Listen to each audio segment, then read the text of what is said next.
All right, I think we're golden. Jess, it's nice to see you. Hanging out. We're gonna have a little chat about what you've got going on with good old Zenjuries, and nobody knows what the hell Zenjuries is, and people have trouble pronouncing Zenjuries sometimes too. If you give them the word in front of them and say, "Hey, how do you pronounce this?" I can't wait People to get make all sorts of things up. I can't wait to give you the backstory on the whole name. It's never really just panned out like we hoped, but now it's a brand. We're kind of stuck with it. Now it's your brand. Like it's your Yeah, you got your Zorro Z, which we'll pull up in a yeah. little bit when we do some share screen, and can't wait to hear about how you're killing it. But we've been together. I've been a client of yours for probably close to a year now, I want to say. And you've been helping out some of my clients, and I thought it'd be great to get you on the podcast and talk a little bit about your backstory and get into some of the who's that have helped you and driven you and pushed you, and maybe talk a little bit about Key West. Are you coming back to Key West in 2025? I can't. It's in my blood now. Ever since me and you had that makeshift coffee on the sidewalk, I just can't get it out of my blood. We took a selfie. I can find it somewhere. My eyes are so bloodshot and more swollen. My face is more swollen than ever. So I don't know if we're gonna share it. I don't think we're gonna Oh, fit it was that in great. there. But it's a terrible photo. But Birds of a um, feather. those are the best conversations. The best conversations are at the street at 7 o'clock in the morning with a coffee after a long night out on Duval Street and wherever the hell else you're going in Key West. That was I great. hate that place, but I keep going back every year for Producers in Paradise because listen, I love being with the right people, and it's a great crew. So I can't wait to see you down there again in a couple of months. But anyway, so why don't we, tell me who you are. Who is this Jess Dantice, and what is this Zenjuries game going on that you've got? Give me that backstory. Let's go. I love it. So let me first of all thank you. I appreciate having the opportunity to talk with you, particularly. I follow you. I love your brand. You know, the LG Insurance Agency, the luxury group. I think you've chosen wisely with what you put out there, and I really think that you're doing a Thank great you. job with I the was whole trying to find the right shirt to wear. I was looking for the VIP shirt, the VIP brand that I've really been pushing, that segment of the brand, and I couldn't find a VIP shirt. Then I'm like, all right, what am I wearing? I found an old. This is like I'm going back 7, 8 years with my Superman I love logo it. shirt. And actually, this one was in the closet, brand new in the office. I'm like, perfect. I can No, still I love it. Yeah, because yep, you know there what it I is. like? I like that you have that. To me, it looks like a diamond, and you want to be part of a luxury group. You're in the diamond. I mean, There you go. nothing's better than that, man. So let me just tell you a quick background for me, and Okay, you can tell me to speed it up if you want to. But all but good. basically, I was born and raised in a military family. So my dad was in the military for about 40 years, and fortunately, we didn't bounce around a lot. So he started. I was born. A lot of people, if you can't tell from my voice, I'm a Southern guy. So I'm in Good South time. Carolina. I was raised in Georgia, and so I've got the drawl that's just in there. But I was born in Illinois, Can you and my can you dad was fake from can you St. fake it? Louis. Can you get rid of the draw? Can you go straight I New York? See. I always think I am faking it. Like I'm really trying right now to enunciate. And my mom always used to tell me, "Finish your words." And to me, like it's taken my cheeks are already sore from trying to make sure the words are being pronounced thoroughly. That when Love we that. hang up and we're off of this call, it goes back to some speech patterns you probably Just couldn't even drop recognize what just we were drop saying. it. Yeah. So anyway, we stayed there about 2 weeks, and he was transferred to Kentucky, and Mhm. then we made our way to Georgia. All this was before I was two, and then I was really raised around Athens, Georgia, home of the Dogs. Man, we had a good run going there. And then ended up moving to South Carolina and worked with my uncle's insurance agency right out of college. Okay. And he had been doing insurance for about 30 years, and my dad had been doing the military stuff for about 30 years, and they were thick as thieves. And my Mhm. dad, he always wore the green flight. He was a pilot, and he always wore the green flight suits, helicopter pilot. I had to bounce a Wow. quarter off my bed growing up, or strict rules. My uncle smelled like Old Spice, always drove Chryslers, the newest version, and always laughed. And I was like, man, I think I want to be an insurance guy. Of course, I had no idea this had nothing to do with their professions, but in my Right. mind as a kid, that's how I associated things. So I did go the insurance route. His sons are like my brothers, and I had two sisters growing up, so I was Mhm. always attracted over there too, because we were like the lost boys of Peter Pan. Like, one minute we're making cold calls, the next minute you're taking a foam ball from a marketing rep to the back of the head, and next thing you know, you're having a wrestling match that lasts about 30 minutes, and Ah, buttons are getting torn, and it was just a fantastic life. And that's so great. I think my uncle realized quickly, I don't know if this is going to work out. So he ended up perpetuating to BB&T, which is, I think now, I can't remember how it all got rolled up, but I think they're now part of Marsh, Okay. ultimately. But they were Well, one you of the can't first. keep track of the acquisitions, right? I mean, they're so Oh, fast and furious. it's amazing. And I kind of put something out the other day about the great houses are growing, and they are, man. And back when I was full-fledged production, they were talking about there'll be no room for the small guy anymore. It's going to get to these basic four big brands, six big Right. brands, kind of like health insurance did. I don't think so. I mean, it had plenty of time to do that, but I know they're making a big push for it right now. Listen, there's such a low barrier to entry into what I do, and I don't want to devalue what I do, but to get into the insurance space as a producer, as some form of agent, right? Commission only. It's such a low barrier. You can go franchise route for cheap, which the franchise routes are trying to become those big four, right? You can be a producer for somebody else, or you can go out and try to figure it out on your own, like I did 16, 15, 16 years ago, where it was very difficult to be an independent on your own, that 15 years ago. Now they've made it very easy to do that, so barriers are low. People are going to keep coming in and trying to do it better, and try to grow their own thing. But there are so many small agents, like under $1 million in premium, like, you know they'll never get rid of them all. There's just no way, unless the carriers collude to stop giving appointments out and stop working with the Well, franchise models. you never know. I don't know, but You never know. it's easier than it ever was to get appointments nowadays. It used to Yeah, be and a coveted thing to get a fire mark and put it on your wall. But yeah. anyway, that's another conversation.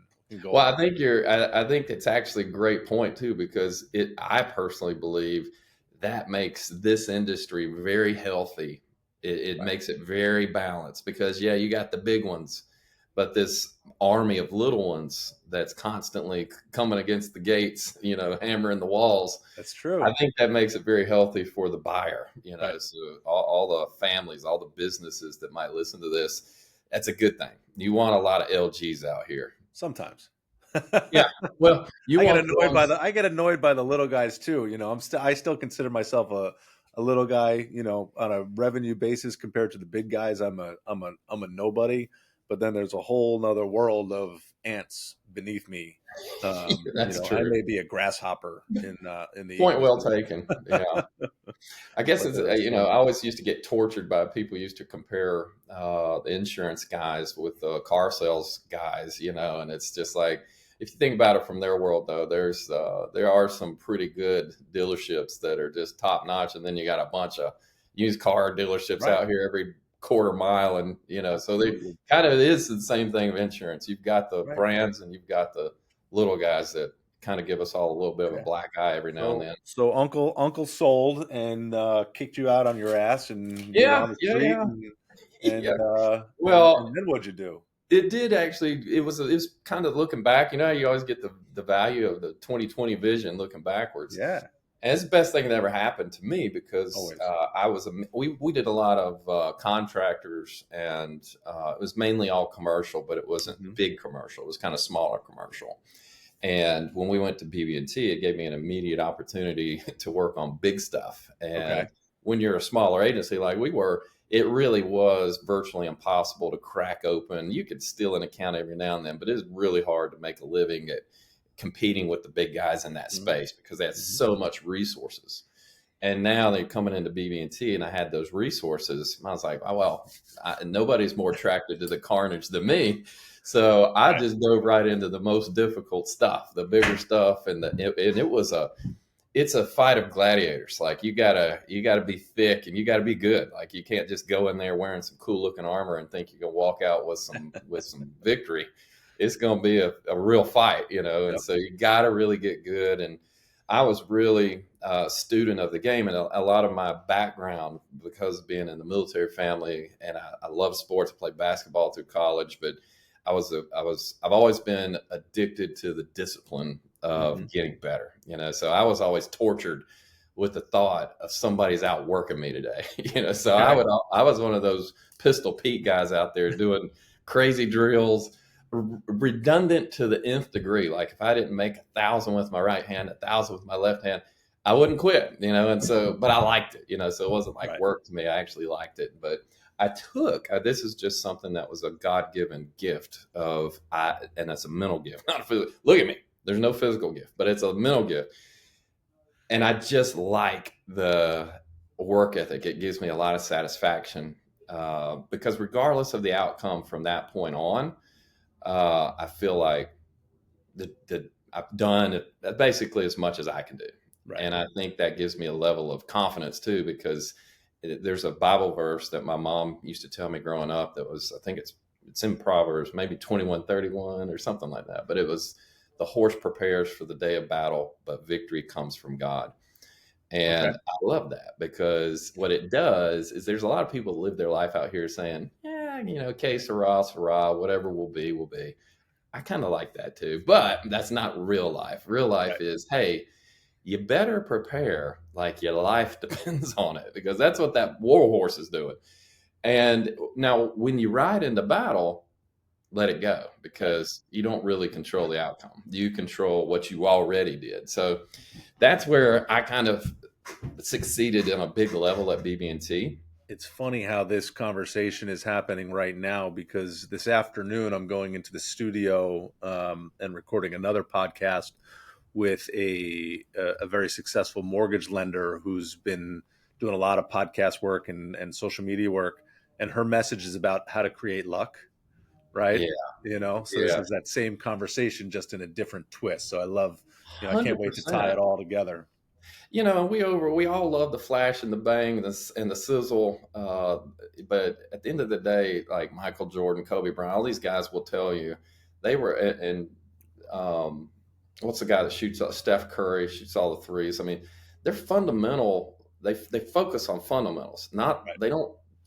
I mean, they hit those half court shots for the cameras, but at the end of the day, that's not what they're doing. They're bouncing the ball and tossing a tennis ball, bouncing the ball, tossing a tennis. But they're doing all these weird things because that's the fundamental of the game that really gives them the opportunity to shoot those threes and stuff. But Right. they never even had the opportunity to get those shots off or even make those shots if they weren't fantastic at the fundamentals. And I Sure. think a lot of your listeners, a lot of people in this space, they overlook that. They go straight to the window dressing, like put me on a good looking suit, give me a good car, license me, point me in the right direction. I can sell it. If anybody can sell it, I can sell it. And uh, they completely put in nothing when it Don't even comes get to me value. started. I'm like, now I'm going like, oh, all the comments in the owners forums on social media, like, oh, I've got this account. It's my first one over six figures and it's almost $1 million. I think I got it. I'm going to get a BOR. I'm like, no, you're not. Yeah,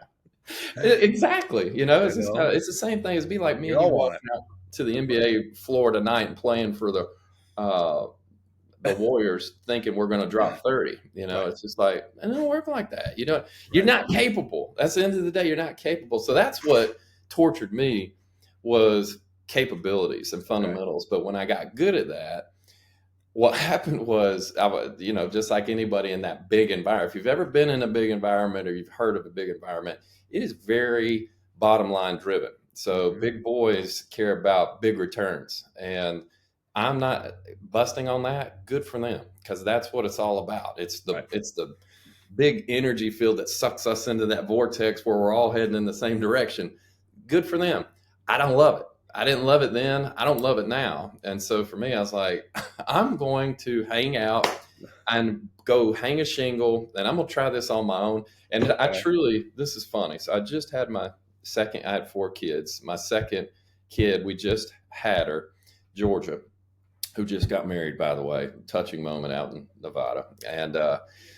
And congrats to her and Dawson. So anyway, we just had her, and I had had enough. I literally was at a point, and then what happened was there was a claim that wasn't covered. This is kind of my origin story. It took a long time to get here. So I had been in a couple of these meetings with the big lawyers, and before we go in, they're like, "Don't say anything. We'll take care of everything." You go in, and there's this client sitting on one end of this big table with his lawyers, and the other ones, and it was a dispute. It was really arbitration, you know. And Mhm. so, anyway, when it got to the point of like, they were like, "Did you read your policy?" Well, yeah, I mean, I glanced over. Did you look at the deck pages or did you read the policy? This is the attorneys, you know, and they're like, well, I mean, I don't read the policy. You don't read the policy. You spend this much money and you don't read what you buy. And they're like, well, you know, and all was, honestly, it was the buyer's fault. Like in this particular case, it was a vehicle that was on a commercial schedule of vehicles. It was, and this was a contractor, and it looked like a 1970 or whatever. It was a very old pickup truck, Mhm. not unheard of on contractor sites where you just run around picking up debris, all that kind of stuff. No value on, Right. you know, it's just liability only. And so, well, this guy thought it was completely covered because it was on a schedule of vehicles. And he never mentioned it was a show truck. And so he had like $150,000 in this truck, and he would pull it around to different shows. And he's the owner of the company, blah, blah, blah. Never mentioned that ever. It's just on the schedule of vehicles. And this client was 4 hours away. So I had never met him in person, Right. talked to him a lot over the phone and stuff. But this particular time we were face to face, but I'll never forget it. He's getting obliterated, and I'm over there with the muzzle on, you know, and he just, his attorney's, you know, trying to do his best, but I mean, the guy looks like an idiot. They're doing a great job making him look like an idiot. When Right. you know, owners of companies, that doesn't go well. And he just stops, and his attorney's talking, and he just looks at me like, "You son of a bitch." You know, he didn't say it, but his eyes were just like, "Rah, rah, rah," you know, and I Right. was just like looking at him like, I didn't like it either. You know, I was like, and then so it was over. He didn't get anything. And I walked out of that room, and I thought, as I'm driving back by myself, and we won, I'm thinking, whose job was it ultimately? Like, is it my job? Like, is it my job to know what's being covered? And ultimately, I determined it was my job. It was my Mhm. fault. Like, am I a salesman or am I a risk consultant? And so I decided I was going to go have that Jerry Maguire moment. And at that moment, I walked back to the office and quit. And I was a very good salesman. Right. So I had a big book, and a salesman, not risk manager. I was a very good salesman. So my book was big, and we made a lot of money. And I had no backup plan. I have not told the carriers I want contracts. I didn't tell my clients I'm leaving. I just came home and told my wife, "Hey, I just quit. We're starting our own agency." How does somebody so disciplined, right? You talk about your discipline, discipline, discipline. And you're like, I'm going to go do this by myself. That's the exact opposite. Listen, That's I'm a ready, fire, aim, right? I haven't mentioned the You're emotional part of you're a me yet. practice, practice, practice, practice, practice, aim, then maybe fire. There's a terrible. I'm literally that north south yin yang guy. All There is right. a terrible emotional side of me and a very disciplined side of me that has to make up for that emotional side of me. So the emotional side of me only sees glass almost brimming over with Right. opportunity. Never sees half empty. There's no such thing. It's never all the way empty.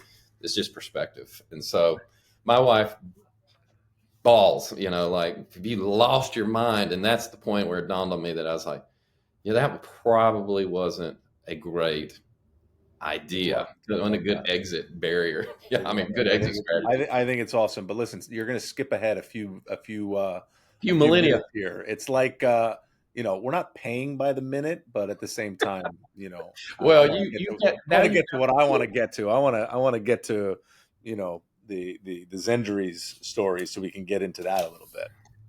Absolutely, and yet now you've got the full origin story. So that's how it all started for me. When I started my own agency, we did go fast and furious, and we were really good because Right. like our brand was built on um, solutions, not sales. And so and people know it. It's like a dog detects fear. Like people can tell if you're a bullshitter or if you're for real. Right. And I was like, for real. So we would just fillet people, and we were all about, do you need us or do you not need us? Because I'm just not interested if you're looking for another quote. I'm never doing Okay. it. If you want a better product, you want a better performance, then we're probably the right people. And as our book grew, there was this anomaly in that book, and we led with workers' comp because we're really good at risk management. But as our book grew, it outgrew our capabilities. And so the book started not having great returns. And so we were like, the loss ratios are creeping, creeping, creeping, Mhm. which, as you know, as an agency owner, you're out of profit contingencies. Your clients probably aren't thrilled. And it was kind of the crux of the matter for us, because it's the linchpin that held in my opinion, held our book together. So our policies were great. We always customized everything that went out the door for custom coverages, but comp is comp, and it was a big piece of the pie.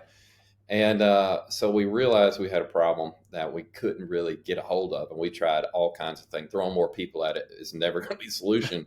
And we needed technology to come help us. And I didn't know Okay. enough about it to do it myself. I knew enough how to do it. So we built our first iteration called MyComp. And it did fantastic. We took a book that was running mid 50 loss ratios to under 9 in the first 12 months Hmm. of launch. And that blew our minds, because we were really just trying to change the user experience. Right. But hitting that loss ratio was crazy. And then our contingencies went through the roof. And the next year we held it under 10, which validated we were doing it. It wasn't an anomaly. And then I started getting knocks on the door from the carriers, and the carriers were like, what are you doing? We work in the world of law of large numbers, and this is not right. Like, is it legal? And can other people use it? And when they realized it was legal and other people could use it, they kind of coaxed me into letting people try it. And then we started Okay. selling it. And then I ended up selling my agency to Assured Partners. And now it is full time Zenjuries, work comp, claim concierge, but now it's all lines. So we've Right. grown from just work comp to all lines of coverage. Assured Partners, big acquisition, at the end of 2024. Yeah, how about that? That's another one of the great houses going over to Gallagher. So these, you can see, like, these silos are getting very, very fat. Yep. Um, Same thing with Marsh acquiring. Uh, it was BB&T, and then it went to gosh, what is the name of that? I can't remember what the name of their group went to, but Marsh just acquired them. It was another Okay. equally sizable deal of like an AP. I think it was like 7 billion or something like that. It's unfathomable. I don't know if I Yeah, can grow that big to get acquired at that number, but we'll see. We'll try. We'll these are keep big going. boys. There's some more up and comers too, by the way. There's a There are a lot of lot of people. good middle ones, but we'll get there eventually. Another That's couple of right. years. I got plenty. That's I right. got plenty of time. My kids are still young. I can't move anything yet. Well, I'll tell you what's interesting is, like, and I know this now because I've done it twice. I've seen two acquisitions very close up. One Hmm. was my agency to SurePart. Another one was my uncle's agency sold to World, which World is, backed by J.P. Morgan. Saks, Saks or Okay. Goldman Sachs. So Well, right. Goldman. yeah, so they're big and up and coming too. But so the key though is, like, if you can find one that's legit and it's just starting its rise, because they're well funded, Right. and you attach it that rise, and that stock valuation is crazy, because it's not like the stock market. It is Yep. controlled acquisitions, which, so Right. if you get in here, it's just nuts how many millionaires get made if you get in at the right time. Sure. Um, anyway, that's neither here nor there. So let's talk about Zenjuries. What do you want to know today? What can I share with you and your audience I about? want to see I want to see what client facing, right? So we use it. We have clients on the platform, but I love the fact that and I think the clients like it more than I do because I stay out of it. But the fact that there's a claims management tool that's going to help the independent agent channel reduce certain risks and get those loss ratios down is tremendous. I don't do it from a profitability standpoint. I do it from a standpoint of being better, right, than my Absolutely. competitor next door, right? What can I do? Absolutely. How can I offer more? How can I take things off of my plate? Because now I don't have to deal with it because I let your Zen pros in and manage it and make sure that things are recorded appropriately, which is what it does. So I want you to go into the client experience, what a customer is going to see in the platform and how they're going to be able to reduce their overall total cost of risk, right? That's what we always talk about. Yeah. Save money and time for HR managers, owners, whatever it is, on with all these claims going on. It's So very share your well screen and get into it. said. So at the end of the day, the reason we went from mid 50s to under 10 in 12 months was because we accidentally hit on something, and Right. you just brought it up. As agencies, we want to be solutions. We want our clients to be like, golly, that agency is incredible. They're great. That's our hope, is that they don't want to leave us. Not just if somebody's just a little cheaper, they're never leaving us because our service is so great, Right. and our product is so great. But the comp piece is a product. It is somewhat of the just static transaction of insurance, because the states kind of govern it. You have to have it, and people don't love that immediately. But why is your product better? And for us, we could put we did safety meetings, we did webinars, we did lunch and learns. I used to go to Bojangles, as a biscuit place down here. We'd go get biscuits, and at 6 in the morning, we'd go to these sites and give everybody a toolbox talk. I mean, we Right. did everything. We built little literal kits that Right. had cameras in it, and notes, and you'd have it in every bulldozer, every tractor, every whatever. I mean, it's unsustainable. So the problem is, as an agency, you have nothing to do with their risk management program when it comes to work comp. It's their return to work, it's their light duty, it's their perspective of whether or not they even offer it. Right. And then you got the adjuster who has to approve and adjudicate all these different pieces of the puzzle. It's not the agent's job to stick their hand in there and Sure. try to fix everything. And the client doesn't know that. They kind of think that's what you do. And you're like, no. And that's where we had to have a come to No, I Jesus. sell you insurance. Yeah. I mean, we had to choke down our own pride and get bold enough to look one of our clients in the eyes and said, no, no, sir, it's you. Like, this is your program. And no matter what you want to do to get out from underneath it, you are going to own 70% of that claim. Right. 70% of what you do, when you do, how you do, who you do it with. Now, here's the key. I know you don't know how to do it. And I know there's no instruction manual with the policy. There's just a hotline number, right? So Mhm. there's a problem here. Who's going to fix the problem? And that's where we got good at automating the solution. So that's what Zenjuries is. So let me share my screen, and I'll show you exactly how it works. All right. Picking the right screen, hopefully. You give me, because I'm not going to see you in a minute. Yep, I got you. You got it? Okay. I see the Zenjuries claim concierge and the workers' comp claims logged in as System One Inc. There we go. And this There is a we test go. environment, right? They're not a real client. No, this is, but we actually All have right. their permission to Okay. use, because they're very Awesome. proud of what they do. And I love Cool. using them because I'm proud of them too. But I like people to have a real view, because we can Hmm. always doctor something up and it looks impressive. But I like the That's so real cool. life stuff when All right. possible. So let me kind of give you an idea of what we do. I'll take you to the dashboard. The login dashboard just gives people a quick, instant glance of what's their claim picture today. Hmm. So that what did you have in losses for the year, or what is the losses for the year today? That's nothing than a big, here's your final numbers. But if you want to know how that go, or how that breaks down, you click on whatever line of business you want to work on. So then now we're in their work comp line of business. And there's several things that we do with people to get them ready to work on claims, because you just can't give this to somebody and say, good luck, as you know. So we onboard everybody that comes into the system, and we help them create. The first thing we do is help them create their own user team that's Mhm. going to work on claims together. And this is a big missing piece of the puzzle.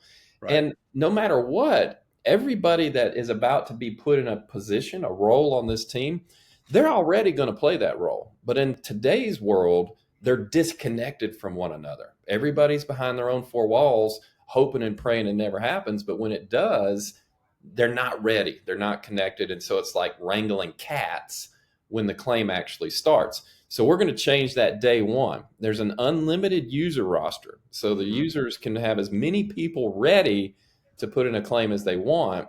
And then when it's time to build the teams, it's just a template they follow. And on the policyholder side of the fence, there's supervisors. And this is important too, because what we're doing when we put a supervisor on a team and now they have an app on their phone and they can turn a claim in 40 seconds on the spot, we've just erased lag time reporting. And Sure. so, in having boots on the ground instead of waiting until it finally gets to HR, hopefully quickly and hopefully with a lot of data, usually not if you don't have this set up. You're already behind the eight ball because if you're starting with lag time reporting, you're statistically it's just going to be a higher cost to the overall claim. So we want to erase that with employee supervisors, safety managers, the executive team. That's usually the decision makers that just like to watch. HR, they do a lot of heavy lifting, as you know, a lot of paper filing, all that stuff. Claim managers can be adjusters. It could be at your agency. Some of your bigger clients will have in-house claim people. The work comp agent is the producer. The producer is important for one reason. That's the person that's supposed to renew this account. And your client thinks the producer knows everything about everything. They think they Sure. know everything about every claim. And you and I know they don't know anything about it. The problem with producers is if they want to know, they want to know now. You know, producers are like the movie Top Gun. They're the fighter pilots that just think they're the cock of the walk. You know that everything revolves around them and they want it now. And quite frankly, you kind of want that out of a fighter pilot. So Right. you know you can't take their edge off. But what we're doing is giving them instant data so they Mhm. are intelligent instantly with their clients about their claims. And it just does matter at renewals and things like that.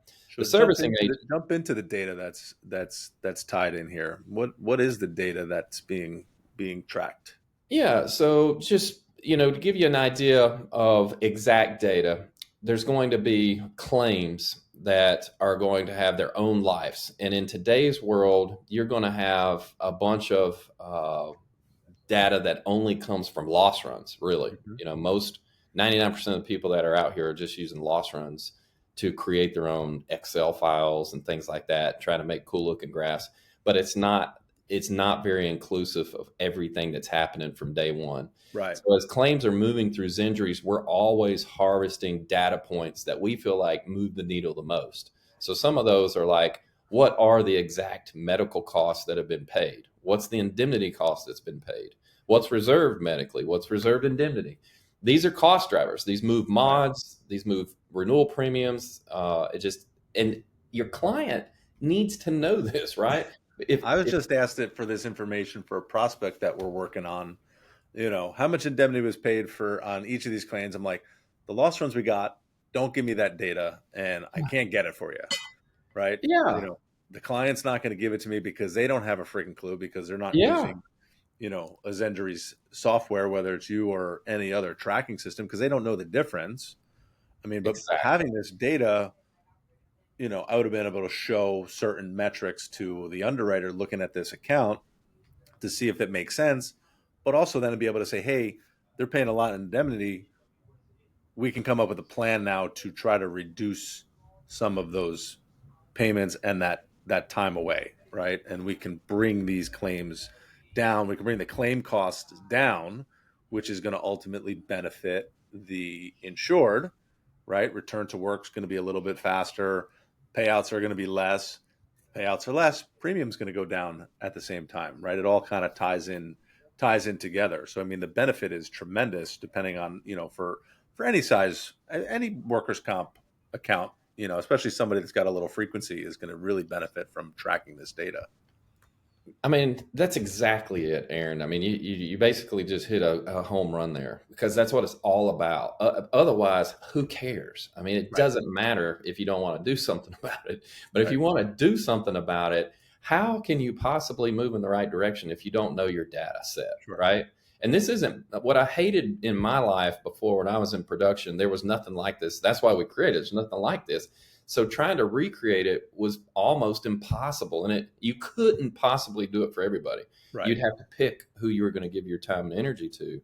This allows you to literally do it for everybody. So how But if does you this data get put in there, right? So, the HR manager, the owners will be like, we don't have time to put data into the system. Well, you don't have to put the data in the system. Exactly. So as claims start having their life, right? And that was just a synopsis of all claims that are Right. moving through the system. We're harvesting that data in real time. So how does the data set get in here? So we're always going to have open claims, all closed claims, are going to be in here. They never go away. So the data you do capture is there to use at Mhm. your discretion. But as these claims move through their lifespan, we're going to constantly be picking up the claim cost in real time. So example is right now, this particular claim has $8,440 paid. Right. Reserved is $81,314. So this is a $90,000 loss on paper, even though they haven't even paid out 9 grand. Right. So this is killing their experience mod. It's going to really impact their renewal.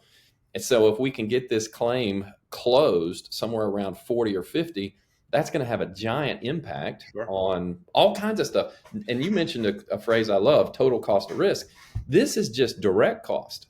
There's an indirect cost that OSHA says is sometimes 4 to 1 higher Wow. on all the indirect costs that are associated with these numbers.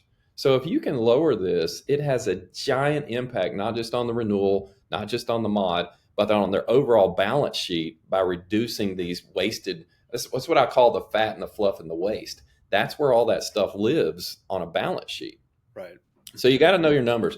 And for us, as these claims are moving through the system, we're all communicating through algorithms and automations that call you to action.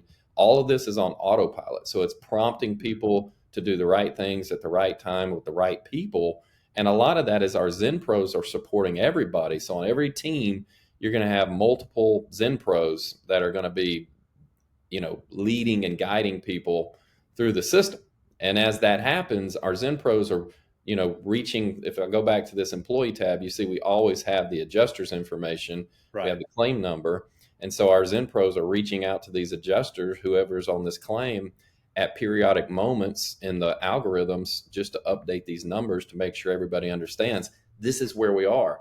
And I'll tell you, as you're already probably getting to, the claim cost is a huge feature. When we're tracking this in real time, it really motivates your policyholder to be involved. If they don't know this or they only see it once a year, it doesn't really hurt. It's like it hadn't gotten to a pain point where they actually want to act different.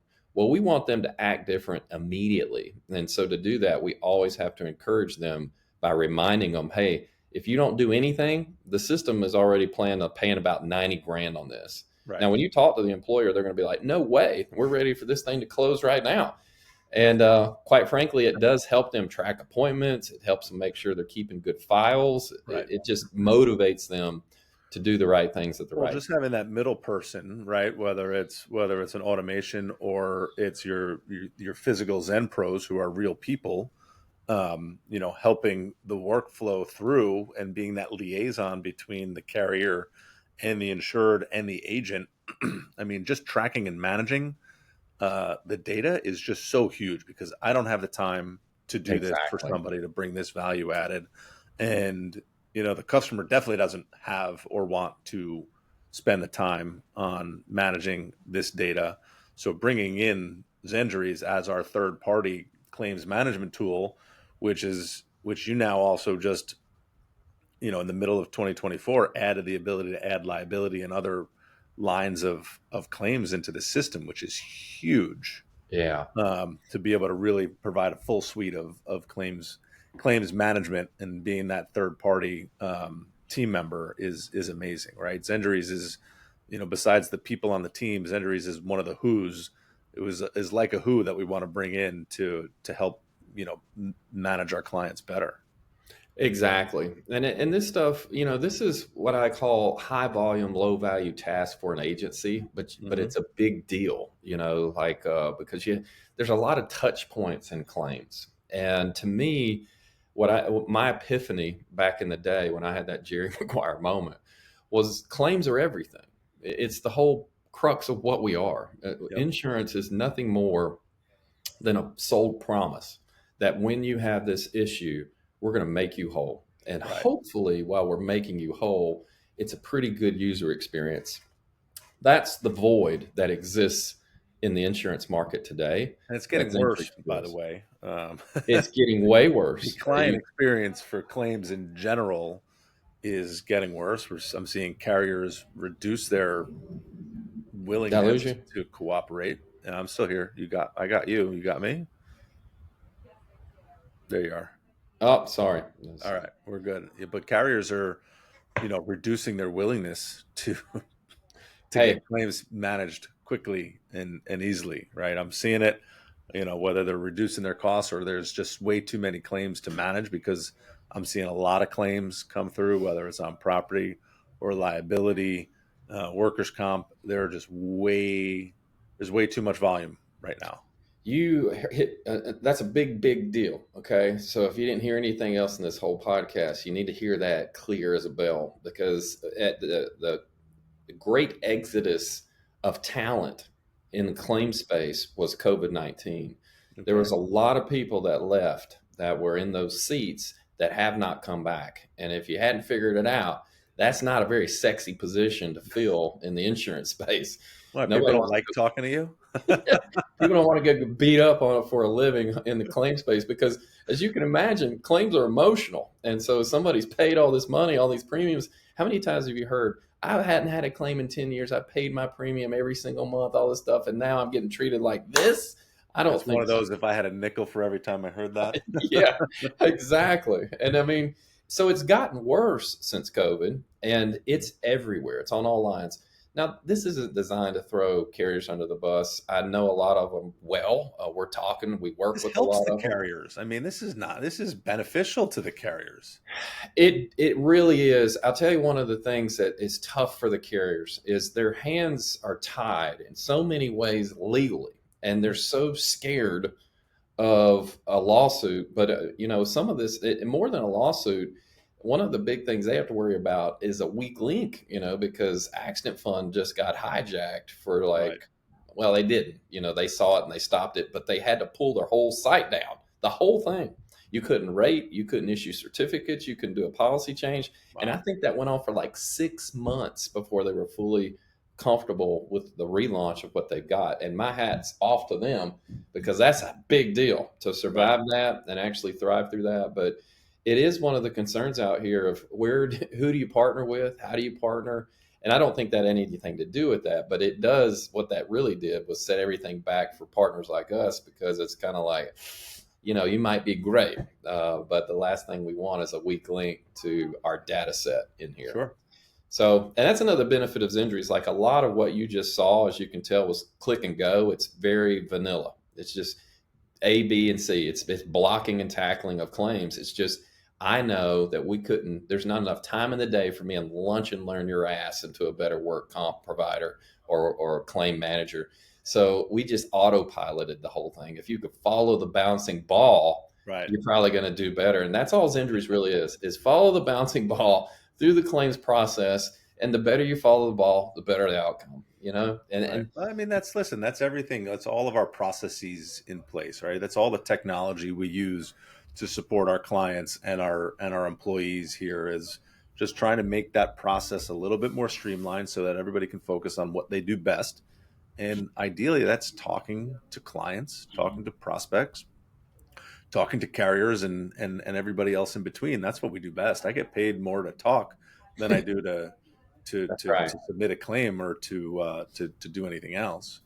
Well, it's the beauty of your profession too, is they really want that, because if you think about who are you really in the value chain of their life, you're Right. their risk consultant. And that's a big deal. People that are consultants get paid a lot of money.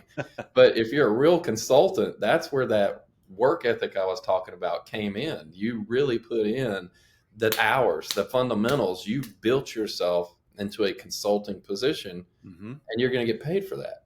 But the beauty of being a consultant versus a salesman is the authority and respect that goes with it, because you can look anybody in the eye and say, "I'm sorry, you're wrong," and they'll be like, "What? How dare you talk to me like that?" And be like, "What are you talking about? I'm not a salesman. Like, if you wanted Right. that, I'm sorry, it's not the LG group. You wanted those guys you were talking about earlier. Right, those other There's guys. 1,000 of them. Go find them. If you Sure. want a consultant that's going to put you in a better position, yeah, I'm going to say that all day long. That's what you're paying me for." Right. I mean, that's what it comes down to is I'll do whatever I can do to not talk about insurance, but then at the end of the day, you're going to pay me to Yeah, I'm going to manage place it. your insurance program, right? And Yeah, but that's why the podcast is called the Who You Work With Matters podcast. It's not about the who you insure with matters. It's exactly. it's who you work with, and that's who's in our lives, you being one of them. And I classify Zenjuries as a who, as a software, as a technology that benefits us to make it better for all of the who's involved in that, right? That's the evolution of that brand, of the Who You Work With Matters brand, to continue to bring that and enhance that and celebrate all the different things in people in our lives. And so I'm going to take that note, and I'm going to close this out, because this was a great conversation. I think there's great information in here for business owners, whether you're in the contracting space, the supply space, manufacturing space, retail, restaurant, whatever it is. If you have a little bit of frequency, if you're going to file a claim once a year, it's probably beneficial. If you're not going to file it, if you're a small office, probably is not going to benefit my insurance agency to be on Zenjuries as a client. But we do have an account set up in case we ever needed to use it, because I want the Zen Pro to help work that claim through and take that off of my plate. So there's so much opportunity on both sides, and I'm glad we connected. And for insurance agents, we're going to try to pull a nice clip of showing this and be able to share like a 10-minute video. I think would be really, really beneficial for other insurance agents to see what's out there to better yourselves, because that's what I do also. I'm not just in it for myself. I'm part of professional insurance agents in New Jersey on the executive board, plus everything we do with Producers in Paradise and Killing Commercial. If David needs, an assist on anything, we're always there for it. Like, it's all great. We're there for each other and the people. And I appreciate you taking the time to get on video, and we'll have to shoot a follow up in June down Yeah, in Key West. absolutely. I think that'd be fun. Yeah. Well, I thank you very much again. I love being here. As you can tell, I'm a psycho for this stuff. I really, for whatever reason, I've always loved it. And I don't love So that great. about me, but it is what it is. But here's Yep. what I love about you. You guys are literal proof of solution, not sales. So anybody listening wondering what's the value proposition of LG, I think you heard it here today. He's got a lot of other things he could spend his time on, his effort, his energy. This is money to him. And so he's spending it on you by getting better, I and love he's it. solving problems, not selling you problems. I This love is it. it's a big deal. And so if you're looking for a top level insurance agency, you don't even have to take his word for it. This stuff speaks for itself. That's so great. All right, Jess, I appreciate your time today. This was fantastic. And I'll catch up to you on the flip side. Okay, buddy. All right, Thank bye. you. Enjoy. All right, how do I end this?